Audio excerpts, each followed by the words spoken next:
நான் ஒரு அரசன். என்னுடைய நேரத்தை வீணடிக்காதீர். எனது மனதை திசை திருப்ப பார்க்கிறீர்கள். வணக்கம் துறவியே.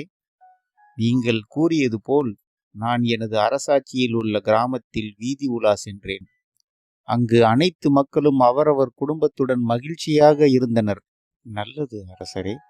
அதில் இருந்து நீங்கள் என்ன பாடம் கற்றுக்கொண்டீர்கள்?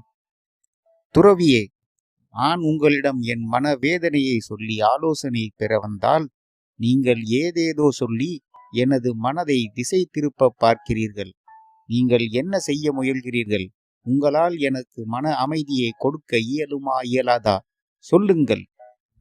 எனக்கு மன அமைதியை கொடுக்கும் தீர்வு உங்களிடம் இல்லாவிட்டால் இப்போதே கூறிவிடுங்கள். நேரத்தை வீணடிக்க வேண்டாம். நீங்கள் கூறும் ஆலோசனை எனக்கு அர்த்தமற்றதாக தெரிகிறது. நான் ஒரு அரசன். என்னுடைய நேரத்தை வீணடிக்காதீர்.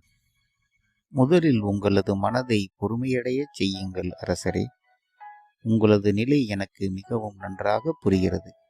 உங்களுக்கு ஒரு நல்ல தீர்வை நான் கொடுக்க வேண்டும் என்றால் நான் சொல்வதை பொறுமையாகவும் நிதானமாகவும் நீங்கள் செய்ய வேண்டும்.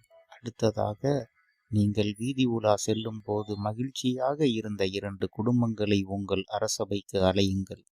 அவர்கள் மகிழ்ச்சிக்கு என்ன காரணம் என்று வினவுங்கள். அவர்கள் கூறுவதை மட்டும் தெரிந்து கொண்டு என்னிடம் வந்து கூறவும். அப்படியே ஆகட்டும் துறவியே. நான் போய் வருகிறேன். நன்றி. Hi friends. அடுத்த பகுதி இன்னும் 2 நாளில் வரும். ப்ளீஸ் சப்ஸ்கிரைப் பண்ணுங்கள், ஷேர் பண்ணுங்கள், கமெண்ட் பண்ணுங்கள். தேங்க்யூ.